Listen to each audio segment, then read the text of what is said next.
Details చూద్దాం.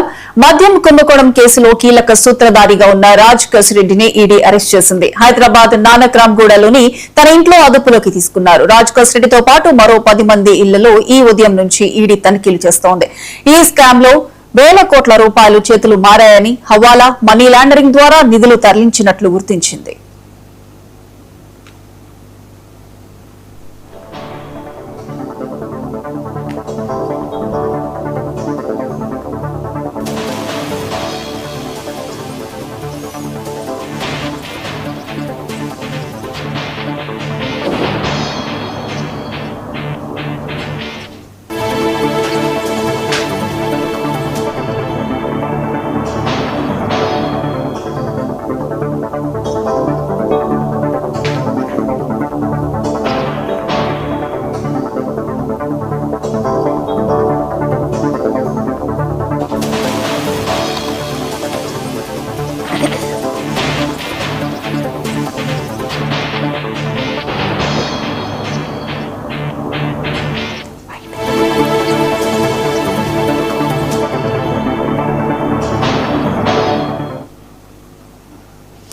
మద్యం కుంభకోణం కేసులో కీలక సూత్రధారిగా ఉన్న రాజ్ కసిరెడ్డిని ఈడీ అరెస్ట్ చేసింది. హైదరాబాద్ నానక్రామ్గూడలోని తన ఇంట్లో అదుపులోకి తీసుకున్నారు. రాజ్ కసిరెడ్డితో పాటు మరో 10 మంది ఇళ్లలో ఈ ఉదయం నుంచి ఈడీ తనిఖీలు చేస్తోంది. ఈ స్కామ్ లో వేల కోట్ల రూపాయలు చేతులు మారాయని, హవాలా, మనీ లాండరింగ్ ద్వారా నిధులు తరలించినట్లు గుర్తించింది. ఎస్సీకి ఇదే అంశానికి సంబంధించి పూర్తి అప్డేట్స్ మా AP bureau chief Raghavendra phone line అందిస్తారు. రాఘవేంద్ర,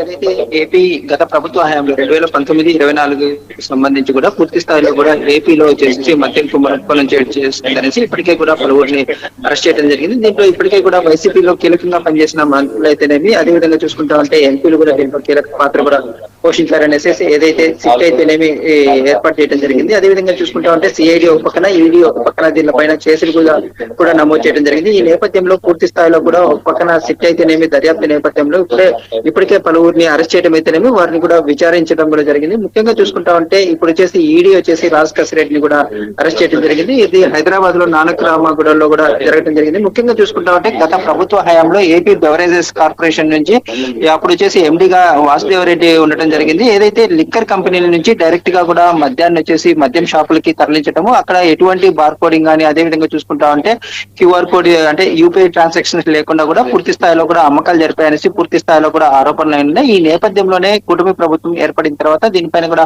పూర్తి స్థాయిలో కూడా విచారణ చేపట్టడానికి సిట్ కూడా ఏర్పాటు చేయడం జరిగింది. అనేక వేల కోట్లు కూడా దీంట్లో వచ్చేసి కుంభకోణం జరిగినట్టు కూడా ఓ పక్కన ఆరోపణలు కూడా ఉన్నాయి. ఈ నేపథ్యంలో దీనికి సంబంధించి కూటమి ప్రభుత్వం ఏర్పడిన తర్వాత గత ప్రభుత్వ హయాంలో కూడా అసలు నాణ్యమైన మద్యాన్ని ఏపీలో అమ్మిన పరిస్థితి లేదు. అదేవిధంగా చూసుకుంటా ఉంటే పక్క రాష్ట్రాల నుంచి కూడా మద్యం తీసుకొచ్చిన పరిస్థితి కూడా లేదు. ఈ నేపథ్యంలో పూర్తిగా కూడా మద్యం కుంభకోణానికి సంబంధించి వైసీపీ కీలక నేతలంతా కూడా ఉండటం అయితే జరిగింది. దీంట్లో ఒక పక్కన ఎంపీ మిథున్ రెడ్డిని అయితేనేమి, అదేవిధంగా కూడా పలువురు వైసీపీ నేతల పాత్ర కూడా పూర్తి స్థాయిలో ఉన్నదనేసి కూడా ఒక పక్కన ఇప్పటికే కూడా కుటుంబ నేతలు అయితేనేమి ఆరోపించడం జరిగింది. ముఖ్యంగా చూసుకుంటా ఉంటే ప్రస్తుతం ఏదైతే వైసీపీ కి సంబంధించిన నేతలైతేనేమో, అదేవిధంగా చూసుకుంటా ఉంటే వైఎస్ జగన్ కి అత్యంత సన్నిహితుడిగా ఉన్న రాజ్ కసిరెడ్డిది కూడా దీంట్లో కీలక పాత్ర కూడా ఉందని చెప్పడం అయితేనేమి, దీనికి సంబంధించిన ఇప్పటికే సిఐడి వచ్చేసి అనేక నివేదికలు కూడా పొందుపరిచినట్లు కూడా తెలుస్తుంది. ఈ నేపథ్యంలోనే ఒక పక్కన సిట్ ఇచ్చిన నివేదిక అయితేనేమి, అదేవిధంగా సిఐడి ఇన్వెస్టిగేషన్ అయితేనేమి, ప్రస్తుతం వచ్చేసి ఈడీ కూడా దీంట్లో చాలా వరకు నిధులు ఏదైతే అనాథరైజ్డ్ గా ఉండటం జరగటంతో కూడా దీనికి సంబంధించి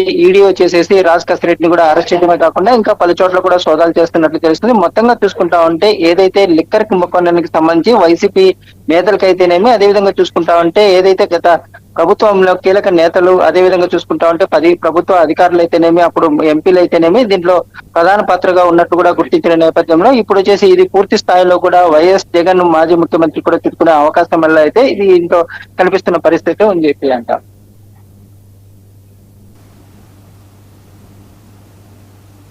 రైట్ రాఘవేంద్ర, థ్యాంక్ యూ.